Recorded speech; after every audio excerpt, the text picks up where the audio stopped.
2024년 시즌 21라운드 상파울루 그랑프리 드라이버 챔피언십 우승을 위해 베르스타펜을 맹추격하던 노리스에게 이 경기는 그 어느 때보다 중요했습니다. 특히 베르스타펜이 17번 그리드에서 출발한 반면 노리스는 폴 포지션에서 출발했기에 큰 반전을 노려볼 수 있는 절호의 기회였습니다. 그러나 레이스가 시작되기 전 포메이션 랩에서 믿기 어려운 장면이 펼쳐졌습니다. 바로 랜스 스트롤이 4번 코너에서 그립을 잃고 미끄러지며 배리어에 살짝 접촉한 것입니다. 다행히 큰 사고로 이어지지는 않았기에 레이스에 복귀하는데 큰 문제는 없어 보였습니다. 하지만 더 충격적인 상황은 그 다음에 벌어졌습니다. 스트롤은 차량을 그래블 방향으로 몰았고 결국 그대로 빠져나오지 못한 채 레이스 시작도 해보지 못하고 리타이어하고 말았습니다.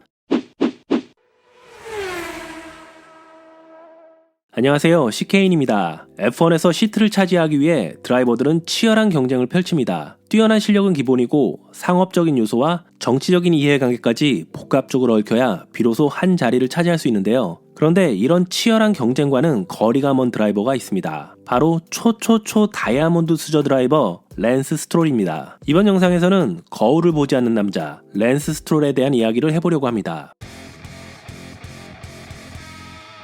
스트롤의 F1 입성 과정은 처음부터 논란의 연속이었습니다. 보통 F1까지 올라오기 위해 드라이버들은 실력으로 증명하며 치열한 경쟁을 거치지만 스트롤은 달랐습니다. 그의 뒤에는 언제나 아버지 노렌스 스트롤의 막대한 재정적 지원이 있었고 이 때문에 실력보다 돈으로 시트를 쌓다는 비판이 따라붙었습니다. 2016년 스트롤은 F3 유로 시리즈 챔피언에 오르며 주목을 받았습니다. 30번의 레이스 중 14승을 거둔 화려한 기록이었지만 그 과정이 결코 순탄치만은 않았습니다. 이때부터 아버지의 개입과 금권 논란이 본격적으로 불거졌습니다. 노렌스 스트롤은 아들의 소속팀인 프레마 파워팀에 약 6천만 파운드를 투자했습니다. 최고 수준의 차량과 엔지니어 등 최상의 환경이 아들에게 집중되었고 심지어 팀 오더 의혹까지 제기됐습니다. 같은 시기에 경쟁했던 조지 러셀조차도 인터뷰에서 팀 전체가 랜스를 위해 움직이고 있었다며 노골적으로 비판했습니다. 사실상 돈으로 만들어진 챔피언이라는 씁쓸한 뒷말이 계속 따라다녔습니다. 이후 2017년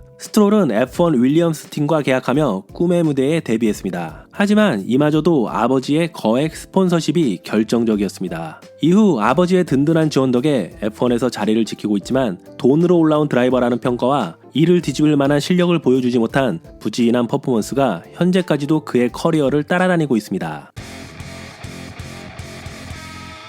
랜스 스트롤의 가장 큰 문제점으로 지적받는 것은 바로 미러를 보지 않는다는 것입니다. 이로 인해 발생한 충돌 사고가 유독 많았고 이는 단순한 실수를 넘어 그의 레이싱 기본기 부족과 공간 인지력 결여에 대한 근본적인 의문을 불러일으키고 있습니다. 그의 대표적인 사고들을 몇 가지 살펴보자면 먼저 2017년 말레이시아 그랑프리의 쿨다운 랩에서 벌어진 사고입니다. 레이스가 끝난 뒤 쿨다운 랩에서 스트롤이 베텔과 충돌하는 황당한 일이 벌어졌습니다. 베텔은 스트롤이 주변을 전혀 보지 않고 내 차를 들이받았다며 분노했지만 스트롤은 베텔이 내 쪽으로 들어왔다며 반박했습니다. 결국 스튜어드는 레이싱 사고로 결론지었지만 스트롤의 주행 센스에 의문이 생기기 시작한 첫 사건이었습니다. 자신의 홈 그랑프리였던 2018년 캐나다 그랑프리에서는 스타트 직후 브랜든 하틀리와 충돌해 두 선수 모두 리타이어했습니다. 스트롤은 차량 컨트롤을 잃었다라고 했지만 하틀리는 충분한 공간이 있었다고 반박했습니다. 이 사고로 하틀리는 병원으로 이송되기까지 했습니다. 2020년 포르투갈 그랑프리에서는 노리스와 충돌 사고를 일으켰습니다. 레이스 후 노리스는 스트롤은 너무 자주 사고를 낸다며 강하게 비판했고 앞으로 스트롤은 피해서 다녀야겠다는 말까지 남겼습니다. 이때부터 스트롤의 공간 인지력 부족은 많은 팬들에게 확신처럼 굳어지기 시작했습니다. 2024년 중국 그랑프리에서는 세이프티카 상황에서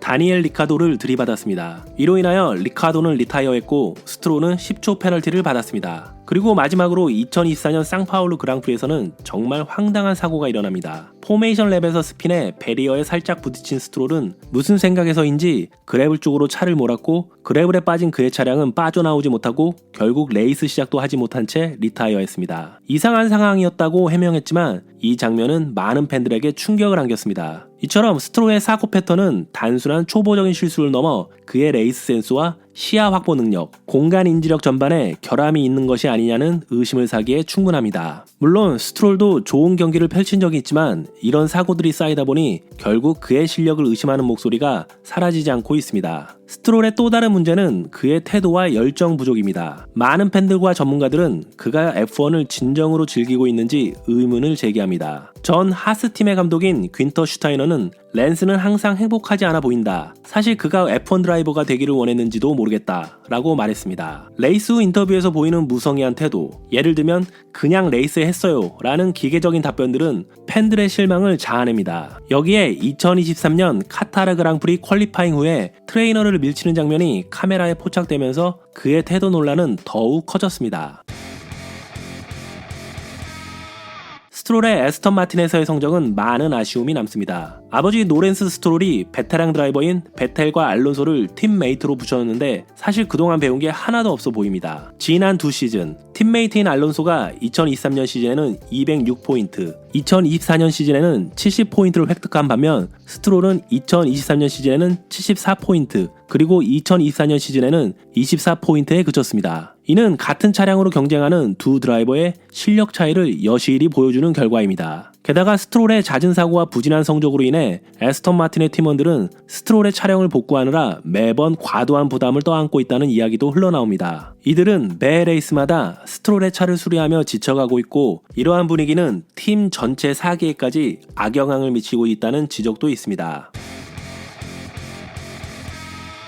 에스턴 마틴은 2025년 3월부터 뉴이가 합류하고 2026년 혼다와의 엔진 파트너십 등 큰 변화를 앞두고 있습니다. 과연 이러한 변화는 스트롤의 자리를 위협할 요소가 될 수 있을까요? 최근 뉴이의 스트롤에 대한 평가를 보면 스트롤의 자리가 아빠 찬스로 꼭 보장될 자리는 아닌 것처럼 보입니다. 데일리 메일의 보도에 따르면 뉴이는 비공개적으로 랜스 스트롤이 충분히 좋은 드라이버가 아니다라고 평가했다고 알려졌습니다. 또한 뉴이는 스트롤이 챔피언십을 목표로 하는 팀에서 레이스를 하기에 적합하지 않다고 생각하는 것으로 알려졌습니다. 과연 뉴이가 자신이 공들여 만든 차량을 스트롤이 쳐받고 와도 참아줄 만큼의 인내력을 가지고 있을지, 아니면 에스턴 마틴의 우승을 위해 과감히 스트롤을 내치도록 영향력을 발휘할지 관심이 갑니다. 로렌스 스트롤 또한 아들에 대한 애정과 팀의 성공 사이에서 어려운 선택을 해야 할 수도 있습니다. 혼다 역시 자사 드라이버를 중용하는 경향이 강해 츠노다를 에스턴 마틴에 태우고 싶어 한다는 이야기가 꾸준히 나오고 있습니다.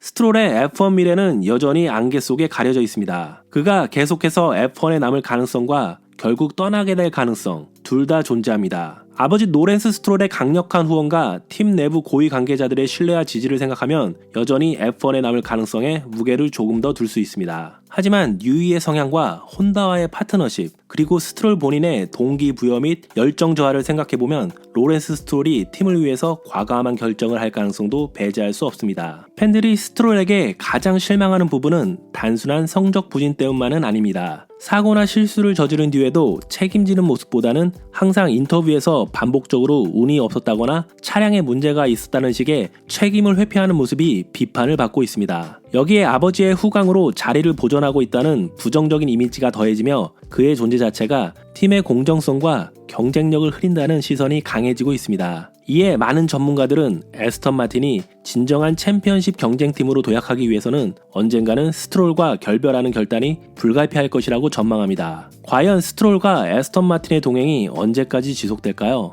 오늘 준비한 영상은 여기까지입니다. 시청해주셔서 감사합니다.